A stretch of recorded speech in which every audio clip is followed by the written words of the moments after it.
Hello, and welcome to another episode of Yes, That Really Did Happen.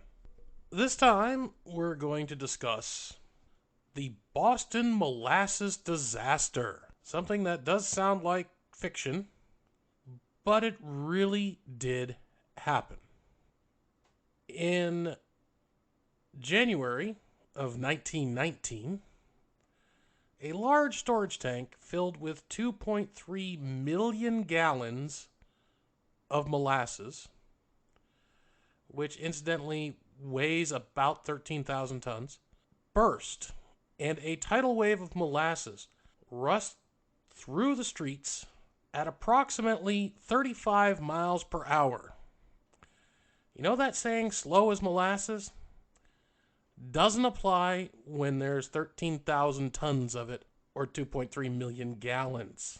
It was claimed for decades afterwards. In fact, I heard about this in the 80s when I was growing up in New England, that on hot summer days you could still smell the molasses in certain Boston neighborhoods.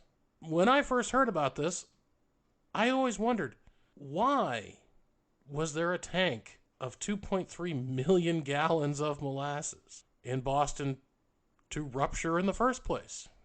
Well, that you're going to have to go back to early American history. Pre-Revolutionary War American history, to be precise. In the 1600s, the favorite drink of the American British, as they were known, was rum. Rum is made from fermented molasses, or at least at the time, that's where most rum came from. There may be some differences now.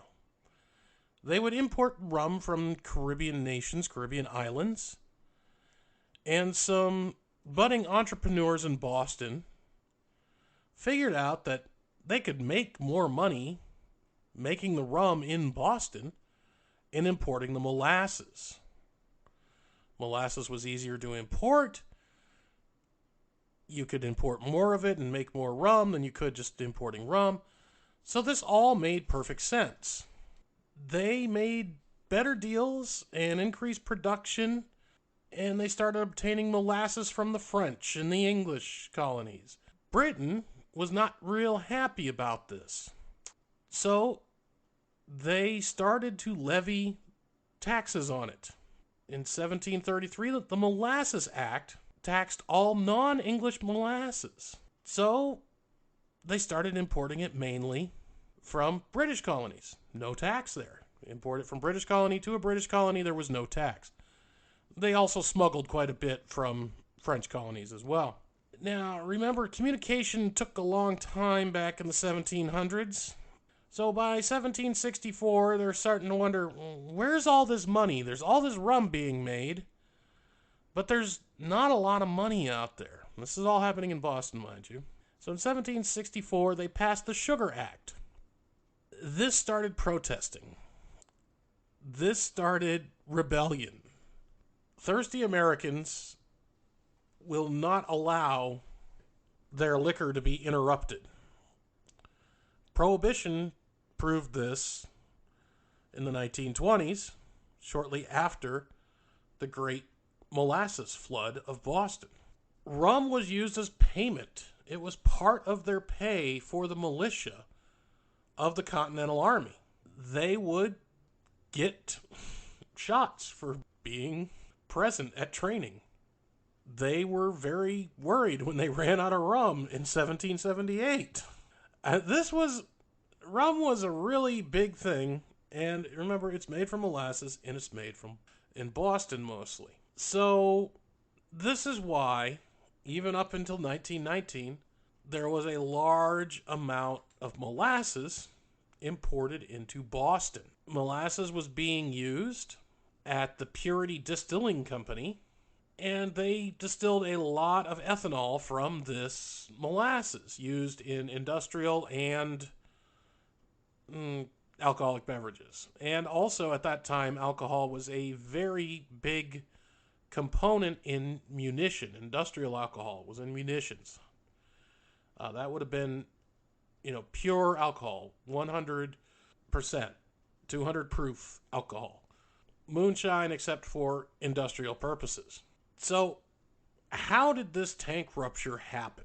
Well, ships brought molasses into port, and there were harborside molasses tanks, and they would pump off of the ships the molasses, moving it much like you would move any other liquid commodity in tankers, and they would then pump it by pipeline up to the tank that eventually burst. The molasses tank at the top of the hill where the Purity ethanol plant had it stood 50 feet tall, 90 feet in diameter, and contained about 2.3 million gallons.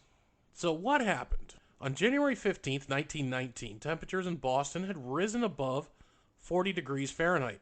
That's 4 degrees Celsius for those of you who live in countries that haven't landed on the moon. Climbing rapidly from the frigid temperatures of the preceding day. And the previous day, a ship had delivered a fresh load of molasses, which had to have been warmed to reduce its viscosity and make it easier to transfer.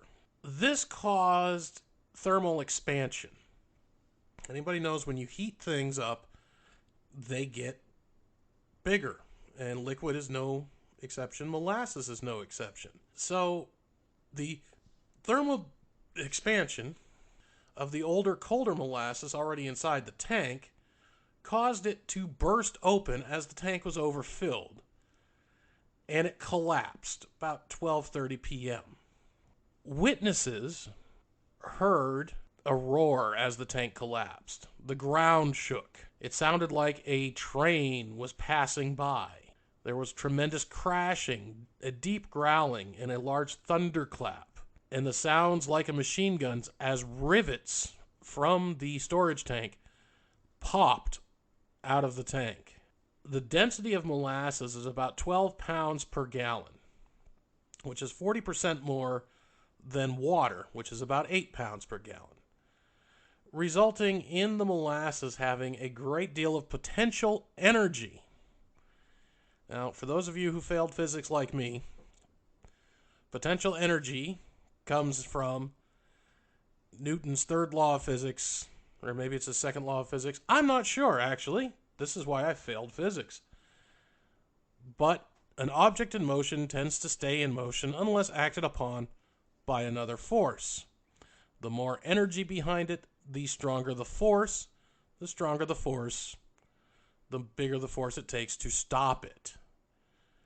So we've got 2 million gallons roughly of molasses running down the streets with 40% more potential energy than water would. And we know what floods can do with 2.3 million gallons of water, right? It doesn't end well. Well, with molasses, it's even worse. This caused a wave of molasses 25 feet high at its peak. It was moving through the streets at 35 miles per hour. Remember, folks, this is 1919. 35 miles per hour was an amazing speed in 1919. The wave was sufficient force to drive the steel panels of the tank that had burst apart against the girders of the elevated railway and tipped the streetcar off the tracks. Buildings were swept off their foundation and crushed. Several blocks were flooded to a depth of 3 feet of molasses. A news report at the time in the Boston Post reported, molasses waist deep covered the street, swirled and bubbled about the wreckage. Here and there struggled a form, whether it was an animal or human being was impossible to tell. Only enough heavel, a thrashing about in the sticky mist, showed where any life was. Horses died like so many flies on sticky flypaper. The more they struggled, the deeper in the mess they were ensnared. Human beings, men and women, suffered likewise. That was the Boston Post. The Boston Globe reported that people were picked up by a rush of air and hurled many feet. Others had debris hurled at them from the rush of the sweet-smelling air. A truck was picked up and hurled into Boston Harbor. After the initial wave, the molasses became viscous because it was 40 degrees out. It was cold temperatures. And that further trapped those caught in the wave, making it even more difficult to not only them to escape, but for anybody to rescue them, as they had to wade through this molasses that was becoming thicker by the minute. All in all, about 150 people were injured, and 21 people and several horses were killed. Some were crushed and drowned by the molasses, or by the debris carried within the molasses. And one of the most common ailments of the injured was coughing. People inhaled molasses, and your lungs really aren't built to breathe through molasses, much like water, but worse. Once this all happened, 116 cadets who happened to be in Boston Harbor on the USS Nantucket from the Massachusetts Maritime Academy, known at the time as the Massachusetts Nautical School, were there, and they ran several blocks towards the accident and entered into the knee-deep flood of molasses to pull out survivors, while others worked to keep curious onlookers away to keep them from getting in the way of the rescuers. Boston Police, the Red Cross, the Army, the Navy, and other personnel soon arrived. Some nurses from the Red Cross dived into the molasses, and others tended to the injured, keeping them warm and feeding them the exhausted workers.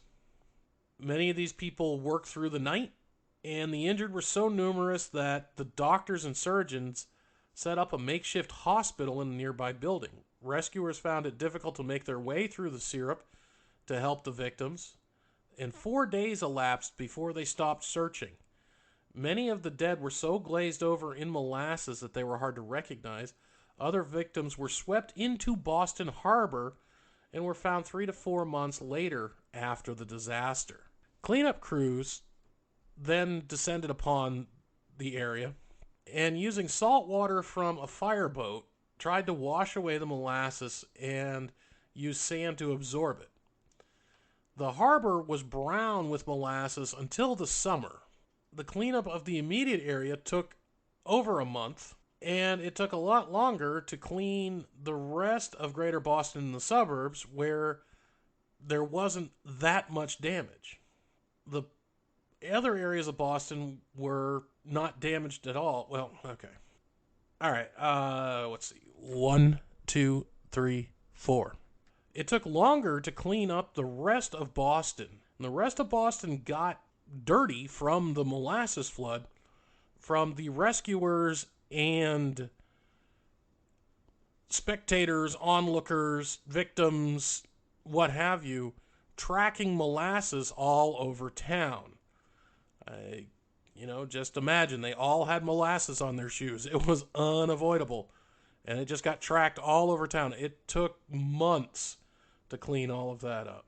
It also had spread to the subways. Naturally, people have molasses on their clothing, molasses on their shoes.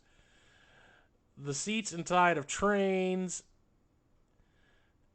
the seats inside of streetcars, payphone, telephone handles, homes, and other places. Everything that Boston touched was sticky. If you were in Boston and you touched anything in 1919, it was sticky with molasses, which I can't imagine is all that pleasant. So, as we discussed, there were causes. The outdoor temperature was part of the cause. As it rose, the air temperature from 2 degrees to 41 degrees within a very short amount of time. The tank also leaked, and had been leaking since it was first filled in 1915. It was also poorly constructed, and there was additional pressure of the tank due to some fermentation going on inside of it. The tank had only been filled to capacity 8 times since it was built, and as they were trying to outrace prohibition, which the 16th Amendment was ratified the day after the Boston molasses disaster that happened on January 15th, 1919, January 16th, 1919, the 18th Amendment outlawing alcohol on January 1st, 1920 was passed. A lot of distilleries saw this as the coming, so they kept filling the tank up, and it then ended up having some cyclical load, which caused fatigue cracking. The tank leaked so much molasses that they had painted it brown to hide the leakage, and that local residents often collected leaked molasses for their homes. In 2014, a group of people conducted a engineering study on the tank, and they found that the steel was half as thick as it should have been for a tank of its size, even with the lower standards of 1919. We're not even talking about modern standards here. We're talking about the standards of 1919. Said that tank should have been twice as thick. The steel should have been twice as thick on that. In 2016, some students at Harvard University studied the behavior of cold corn syrup flooding on a scale model of the affected neighborhood, and they concluded that the reports of the high-speed flood were credible. It was reported at the time that the flood was moving at 35 miles per hour. People wondered how accurate that was. Again, it was 1919. A lot of people didn't even know what 35 miles an hour looked like. 2 days before the disaster, warm molasses was added to the tank, reducing the viscosity of the fluid. When the tank collapsed, the fluid cooled quickly as it spread until it reached Boston's winter evening temperatures, and the viscosity increased dramatically.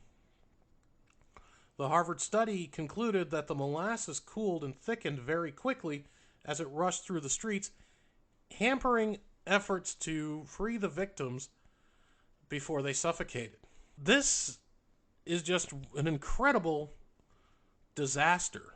It is one that could have certainly been prevented, but it is one that most people wouldn't worry about. Even in 1919 standards, a tank of molasses in your neighborhood was not considered anything dangerous. Even by modern standards, I don't think too many people would think that a tank full of molasses would be anything serious. It's not a tank of oil. It's not a tank of gasoline. It's not a tank of fertilizer or anything else that is known to burn and explode and cause all kinds of problems when something happens. But, as it turns out, the potential energy of 2.3 million gallons of anything can be very dangerous, and the structures it's stored in have to be carefully maintained and correctly made. I hope you enjoyed this episode, and I hope you'll subscribe and listen to my other episodes. Thank you, and have a great day.